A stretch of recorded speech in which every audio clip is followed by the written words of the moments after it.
নমস্কার বন্ধুরা, সন্ধ্যা রান্নাঘরে আপনাদের স্বাগত। আবারও চলে এসেছি নতুন একটা রেসিপি নিয়ে। আজ আমি আপনাদের করে দেখাবো আম মিষ্টি ভাপা। তো এই মিষ্টিটা দেখুন কত সুন্দর, যেমন সুন্দর দেখতে তার থেকে বেশি সুন্দর খেতে। তো বন্ধুরা চলুন ভিডিওটা শুরু করা যাক। আম মিষ্টি করার জন্যে আমি প্রথমে নিয়েছি এখানে 3টে আম, ভালো করে ধুয়ে নিয়েছি। এইভাবে কেটে একটা ছুরির সাহায্যে এরকম পিস পিস করে একটা চামচের সাহায্যে তুলে নেব। তুলে মিক্সি জারের মধ্যে দিয়ে দেব, দিয়ে বেটে নেব। দেখুন আমটা ভালো করে বেটে নিয়েছি, একটু ছিবড়ে নেই। দেখুন কত সুন্দর বাটা হয়েছে।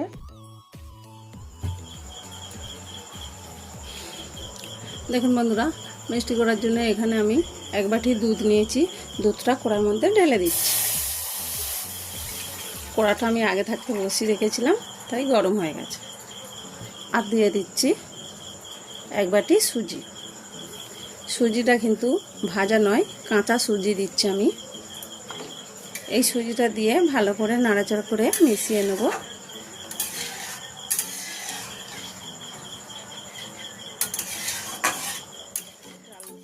এইভাবে নাড়াচাড়া করে জাল দিয়ে নিতে হবে।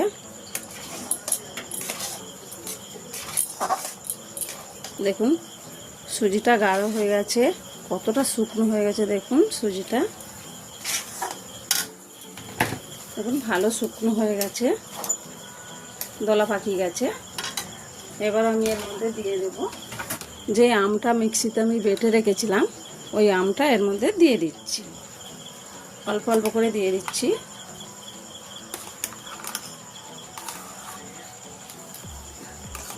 সবটা দিয়ে দিলাম। এবার এইটা নাড়াচাড়া করে ভালো করে, গ্যাসটা কিন্তু বন্ধ করলে হবে না, কমসে নাড়তে হবে। নেড়ে নেড়ে এটা এর সাথে মিশিয়ে নেব।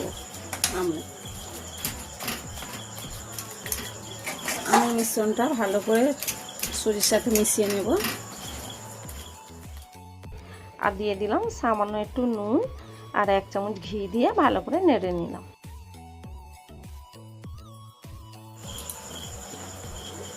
দেখুন ডোটা কত সুন্দর হয়েছে। দেখুন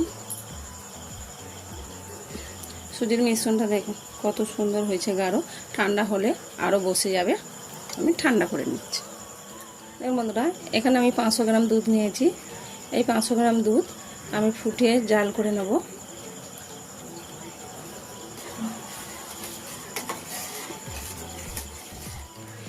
এই দুধের মধ্যে আমি একটু ঘি দিলাম।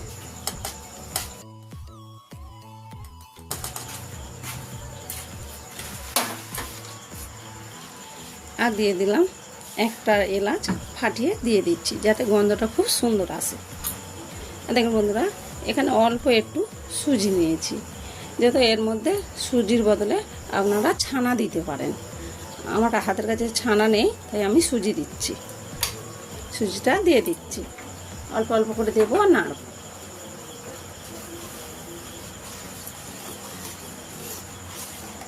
তবে বন্ধুরা, সুজি দিলে কিন্তু খুব বেশি সুজি দেওয়া যাবে না, অল্প একটু দিতে হবে। আর এখানে আমি কাজু বাদাম বেটে রেখেছিলাম, এই কাজু বাদামটাও দিয়ে দিচ্ছি। এবার ভালো করে নাড়াচাড়া করে জাল দিয়ে শুকনো করে একটা ডো তৈরি করে নেব, একটা মিশ্রণ তৈরি করে নেব। তবে এরকম বড় বড় নাড়তে হবে, নাহলে চুলায় লেগে যাবে। পোড়া গন্ধ হলে খেতে ভালো লাগবে না।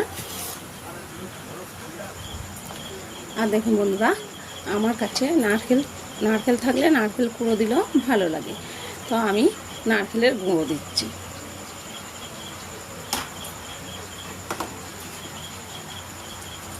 এটা মিশিয়ে নেবো, এর সাথে ভালো করে মিশিয়ে নেব। সে করে নাড়তে হবে, আর ভালোভাবে না নাড়লে তোলাই কিন্তু লেগে যাবে, খেতে ভালো লাগবে না। এই সময় সব সময় নাড়তে হবে, নেড়ে নেড়ে একদম শুকনো একটা ডো তৈরি করতে হবে। এভাবে নাড়তেই থাকতে হবে, নাহলে কিন্তু তোলাই লেগে যাবে। শেষে দিয়ে দিচ্ছি 1/2 বাটি চিনি। আবারও এটা নাড়াচাড়া করে এর সাথে ভালো করে মিশিয়ে নেব।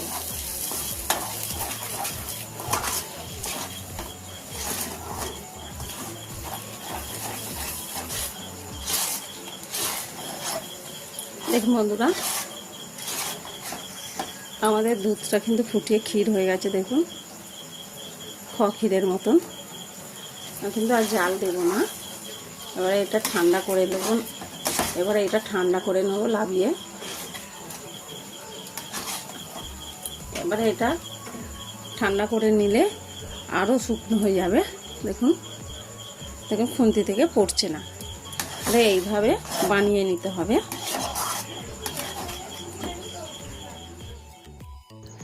দেখুন বন্ধুরা, আমি হাতে একটু ঘি লাগিয়ে নিলাম।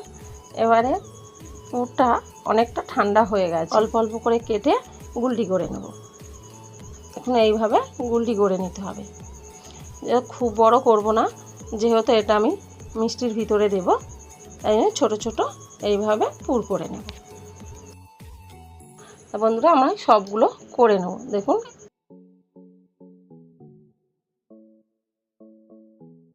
হাতে একটু ঘি লাগিয়ে নিয়েছি বন্ধুরা।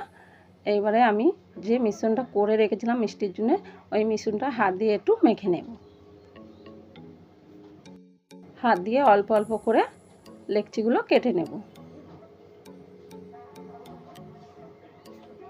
এইভাবে হাত দিয়ে গুলটি করে নিলাম।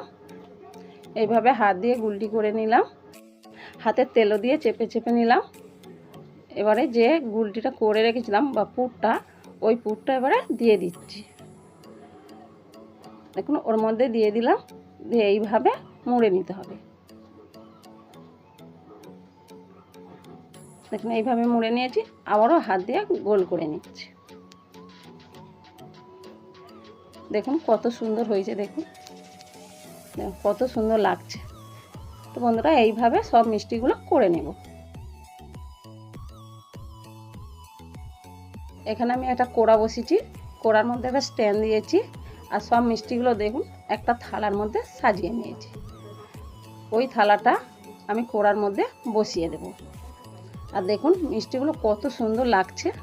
এই মিষ্টিটা আমি 10 থেকে 15 মিনিট ভাপে দেব। 15 মিনিট হয়ে গেছে, মিষ্টিটা ঠান্ডা করে নিয়েছি। একটা প্লেটে এবারে সাজিয়ে নেব।